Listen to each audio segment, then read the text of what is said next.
গরুর কলিজা দিয়ে আলু দিয়ে রান্না। আপনারা পুরো রেসিপিটা দেখতে থাকুন আমি কিভাবে বানাচ্ছি। এখানে গরুর কলেজি নিয়েছি, এগুলোকে এভাবে টুকরো টুকরো করে নিয়েছি, ভালো করে পরিষ্কার করে ধুয়েও নিয়েছি। এখানে পেঁয়াজ কুচি নিয়েছি, এখানে কাঁচা লঙ্কা, গোটা কাঁচা লঙ্কা নিয়েছি, আর এখানে আলু নিয়েছি টুকরো টুকরো করে কেটে। আলুটাকে ভেজে নেব এক্ষুনি। আর এখানে আদা রসুনের পেস্ট আছে, আর এদিকে গুঁড়ো মশলা আছে, জিরে গুঁড়ো, ধনে গুঁড়ো, নুন, হলুদ গুঁড়ো, লঙ্কা গুঁড়ো, আর এখানে গোটা গরম মশলা, লং, এলাচ, দারুচিনি আর তেজপাতা আছে। আলুটাকে এবার ভেজে নেব। কড়াই তেল দিয়ে দিয়েছি, তেলটা গরম হয়ে গেছে। আলুগুলোকে একে একে করে ভেজে নেব। এতে একটু নুন আর একটু হলুদ দিয়ে লাল করে আলুটাকে ভেজে নেব। আলুগুলোকে লাল করে ভেজে নিয়েছি, তুলে নেব।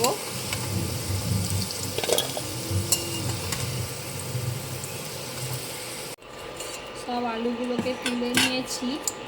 এই তেলেতেই তেজপাতা আর গোটা গরম মশলা দিয়ে দেব।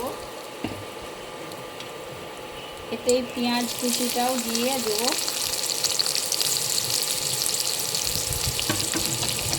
পেঁয়াজটাকে একটু লাল করে ভেজে নেব। পেঁয়াজটা ভালো করে লাল করে ভেজে নিয়েছি। এতেই আদা আর রসুনের পেস্টটা দিয়ে দেব।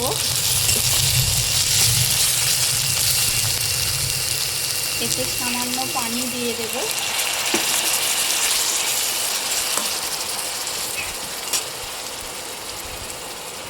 এই গুঁড়ো মশলাগুলো এতে দিয়ে দেব।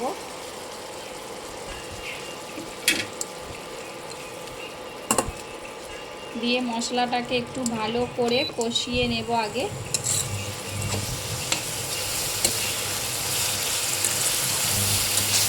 মশলাটাকে একটু কষিয়ে নেব। মশলাটা ভালো করে কষানো হয়ে গিয়েছে, মশলা দিয়ে তেল ছেড়ে দিয়েছে। এতে এই গরুর কলিজাটা দিয়ে দেব। দিয়ে এটাকে ভালো করে কিছুক্ষণ কষতে থাকবো। ভালো করে আস্তে আস্তে কষে নেব, আর একটু কষে নেব এটাকে। ভালো করে কলিজাটাকে কষিয়ে নিয়েছি। এতে এবার এই আলুটা দিয়ে দেব। দিয়ে আর একটু ভালো করে এটাকে কষতে থাকবো।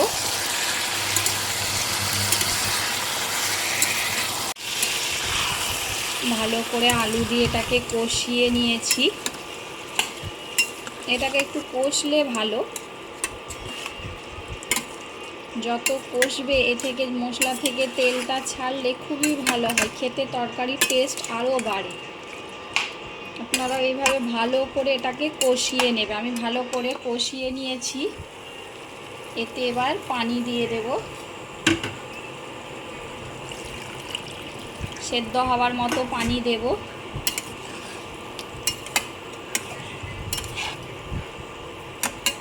একটু বেশি পানি দিয়েছি, এটা সেদ্ধ হবে। দিয়ে এটাকে আমি 15 মিনিট ধরে সেদ্ধ করব। এটা 15 মিনিট হয়ে গেছে। এবার চেক করে নেব এতে কতগুলো কাঁচা লঙ্কা দিয়ে দেব।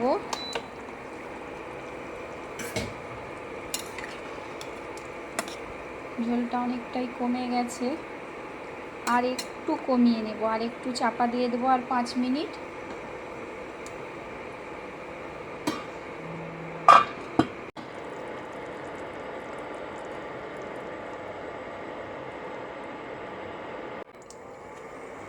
একদম ঝোলটা কমে গেছে। উপর থেকে একটু সামান্য গরম মশলা দিয়ে দিয়েছি।